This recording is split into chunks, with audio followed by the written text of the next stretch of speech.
खोमा मानदोलै नै खोमा एरनो नागिरदों खोमा दे एसे सोरखौबा रच खालामनो हागोन नोङो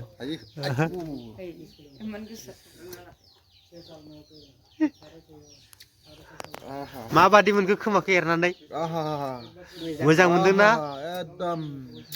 मोजां मोननायखौ माने बुंनो हाला आं ओरैबायदि सान्थि माने सुगाव बरिया खोमा खिया लेथ्रा गैया साफायानो आंना साफायानो माने साफा खालामबाय थायो सम सम मालाय बायदि लेथ्रादों नालाय आं एसेबां दामा दामि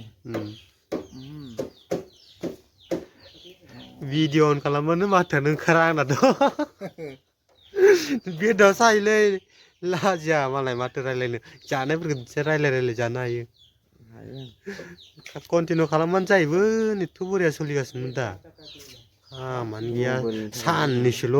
मबाइलनि थाखाय जादों मबाइला माबा नंलाना आङो सोरनिबा मबाइल माबा मोनबायना स्टार्टिं खालामदो भिडिअआ सबिन ब्लगनि भिडिअआ दे नोजोराबा नोंसो जागायजेननांगौ